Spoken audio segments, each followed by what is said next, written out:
नमस्कार। मैं मृगेंद्र। तनुश्री के इस वीडियो में आपका स्वागत है।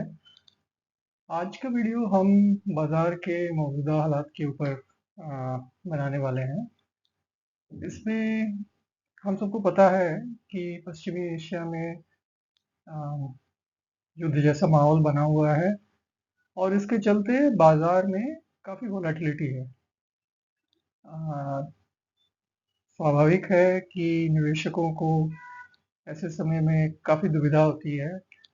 चिंता भी होती है क्योंकि बाजार में गिरावट आए तो हमारे पोर्टफोलियोज में भी गिरावट आती है और मन में कई तरह के प्रश्न उठते हैं। कई समय कई तरह की भावनाएं आती हैं मन में। बहुत ही स्वाभाविक है। भय होने क्या वाला है, क्योंकि अ, कई लोग बोलेंगे कि तीसरे महायुद्ध की शुरुआत हो गई है और इस तरह की बहुत सारे समाचार आपको सुनने को मिलेंगे। तो अनिश्चितता तो बाजार में बनी रहेगी क्योंकि भविष्य अनिश्चित है। और अगर आप सोच के देखें तो क्योंकि भविष्य अनिश्चित है, इसीलिए बाजार का भी अस्तित्व वहीं से आता है। अगर भविष्य में निश्चित हो, सबको पता हो कि भविष्य में होने क्या वाला है आज के दिन, तो फिर बाजार के ज़्यादा मायने रह नहीं जाते हैं। जितनी भी ट्रेडेड स्टॉक्स कहिए या कोई भी ट्रेडेड आइटम है, उसका फाइनल वैल्यू आज ही हमको पता चल जाएगा। तो फिर भाव भाव की डिस्कवरी जो होती है वो तो फिर रहेगी नहीं। खैर, जो भी है, तो भविष्य निश्चित है, तो अब किया क्या जाए। तो ऐसे समय में किसी भी समय बाजार में हमारे पास रहता क्या है? हमारे पास रहता है अतीत का डेटा, कि इस तरह की घटनाएं अगर पिछले गए वर्षों में हुई हैं तो इस पे बाजार का क्या इफेक्ट पड़ा है। तो कितनी गिरावट आई है, सुधार होने में कितना समय लगा है, और सबसे ज़्यादा इम्पोर्टेंट है कि घटना के 12 महीने बाद, हमने ये 12 महीने ऐसे ही सिलेक्ट किया है कि 12 महीने के बाद हुआ क्या बाजार में। बाजार नीचे गिरे या बाजार में सुधार आया। तो हमने क्या किया है, हमने कारगिल लास्ट 26 सालों का डेटा देखा है और बड़ी-बड़ी जो युद्ध जैसी घटनाएं हुई हैं उनको एक टेबल में डाला है, जो टेबल आपको दिख रहा होगा स्लाइड पे। आप देखेंगे इसमें करीब 10 ऐसी घटनाएं हैं, जिसमें दो तो एक ऑपरेशन सिंदूर है जो अभी जारी है और उसमें अभी तक 12 महीने हुए नहीं है, क्योंकि ऑपरेशन सिंदूर में 2025 में हुआ था। और पश्चिमी एशियाई जो जैसी अ, युद्ध जैसे जो माहौल है वो तो खैर अभी चल ही रहे हैं। लेकिन 8 ऐसे मौके हैं कारगिल वॉर के बाद, जिसमें रशिया यूक्रेन के युद्ध को भी अगर हम देखें, या फिर जो सर्जिकल स्ट्राइक्स हुए थे, या ऐसे जो दूसरी वैश्विक युद्ध जैसी घटनाएं हुई हैं, तो उसमें हमारे बाजार पे, मतलब निफ्टी 50 पे कैसा असर आया है। तो पहले कॉलम में अगर आप देखें तो घटना का जिक्र किया गया है। दूसरे कॉलम में है कि बाजार में कितनी गिरावट आई है, मैक्सिमम गिरावट कितनी आई है घटना के चलते। और फिर अगर आप देखें तीसरे कॉलम में है कि बाजार में सुधार आने में कितना समय लगा, मतलब बाजार जिस स्तर पे थे घटना शुरू होने के पहले, उसी स्तर पे वापस आने में कितने दिन लगे। और बाजार में 12 महीने के बाद, घटना के 12 महीने के बाद बाजार में जो निवेशक बने रहे, उनको कैसा रिटर्न दिया बाजार ने। तो आप देखेंगे कि 8 में से 10, क्योंकि दो तो अभी जारी हैं, 8 में से 10 में से 8 ऐसे मौकों पे बाजार ने हमको ये सीख दी है कि बाजार हमेशा ऊपर ही रहा है, रिटर्न अच्छे ही रहे हैं। कभी तो बहुत ही आकस्मिक रिटर्न आए हैं जैसे 2003 में, उसको आप छोड़ दीजिए क्योंकि 2003 में कई कारणों के चलते एक बहुत बड़ा बुल रन शुरू हुआ था। उसको भी अगर हम हटा दें तो भी हम देखते हैं कि आठों घटनाओं के बाद बाजार 12 महीने के बाद अपने उस स्तर पे से ऊपर ही रहे। जो निवेशक अ, छोटे समय की जो वोलेटिलिटी होती है उससे विचलित ना होकर अगर बाजार में बने रहें तो रिटर्न बाजार 12 महीने या उससे भी लंबी अवधि में अच्छे खासा देता है। अगर आप ऑपरेशन सिंदूर का भी देखें, मुझे याद है 7 मई को ऑपरेशन सिंदूर की घोषणा हुई थी।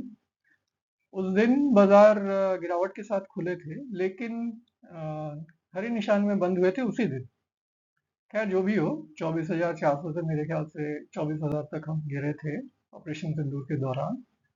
और अगर आप देखें 1-2 दिन के अंदर ही पूरी की पूरी रिकवरी आ गई थी। कई ऐसे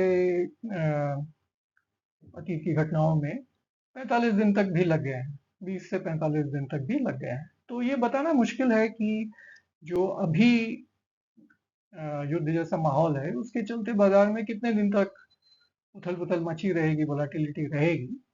जरूर रह सकती है। तो लेकिन पिछली घटनाओं पे देख के हमको ऐसा लगता है कि अगर अतीत हमें ये बता रहा है कि 12 महीने के बाद मतलब लंबी अवधि के में हमेशा रिटर्न्स बाजार निवेशकों को जो बने रहे उनको अच्छा रिटर्न देके जाता है। अब जब ये युद्ध जैसा माहौल बनता है तो भारत की अर्थव्यवस्था के लिए पिछले 20 सालों में एक चीज की बहुत अहमियत होती है, और वो अहमियत होती है कच्चा तेल के आयात में जो हमारा खर्च होता है उस पे। अगर आप देखें तो 20 साल पहले कच्चा तेल के आयात का जो टोटल बिल होता था वो हमारी अर्थव्यवस्था मतलब जीडीपी का करीब करीब 8.5% होता था। लेकिन पिछले 20 सालों में हमारी अर्थव्यवस्था जहां करीब 4 गुना बढ़ गई है, हमारे जो कच्चा तेल खरीदने का जो बिल है वो सिर्फ 80% बढ़ा है। इसके चलते क्या हुआ है कि आज अगर हम देखें तो जो इंपोर्ट बिल कच्चे तेल का जो इंपोर्ट बिल था वो जो 20 साल पहले करीब 8.5% हुआ करता था जीडीपी का, आज के दिन वो सिर्फ 4.5% का रह गया। और आपको तो मालूम है कि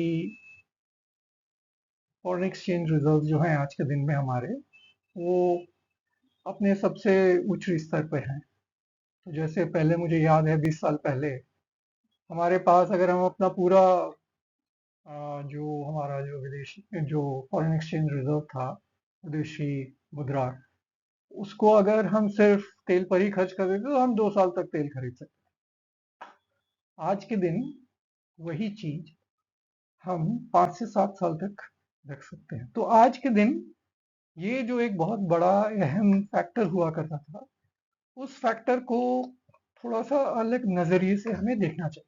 तो हमने दो चीजें देखी।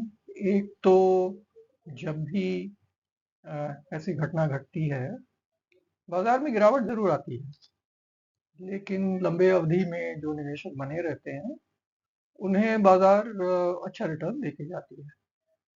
और दूसरा चीज है जो इस माहौल में सबसे ज्यादा जो अहम फैक्टर हुआ करता है, हमारे कच्चे तेल खरीदने का इंपोर्ट बिल, वो आज के दिन में शायद 20 साल पहले से थोड़ा सा कम मायने रखता है। आज हमारे पास कुशन ज्यादा है, हमारी क्षमता ज्यादा है तेल के ऊंच नीच को बर्दाश्त करने की। तो कहने का मतलब ये है कि अनिश्चितता तो बनी रहेगी, लेकिन हमें अतीत से जो सीख मिल रही है उसके ऊपर अगर हम विचार करें तो शायद हमें अपने निवेश की पद्धति में बहुत ज़्यादा हड़बड़ी में आके चेंज करने की शायद ज़रूरत नहीं महसूस होगी। आज के दिन बस इतना ही। सोच के देखिए इसके बारे में, और अपनी जो निवेश करने की जो श्रृंखला है उसको, उसमें बहुत ज़्यादा बदलाव लाने के पहले इस वीडियो को ज़रूर देखें। यहाँ जो हमने फैक्टर्स डिस्कस किए हैं उसके ऊपर भी आप सोचें, और फिर जो आपको ठीक लगे आप अपने एडवाइजर से बात करके करें। बहुत जल्दी हम एक दूसरे वीडियो को लेके आएंगे। हमारे कोशिश यही रहेगी कि बाजार में जो भी निवेश से जुड़े जो भी महत्वपूर्ण फैक्टर्स होते हैं उनके ऊपर हम छोटे छोटे वीडियोस बनाएं। अगर आपको पसंद आए तो अपने साथी निवेशकों के साथ जरूर शेयर करें, शायद उन्हें कुछ फायदा। नमस्कार, जय हिंद।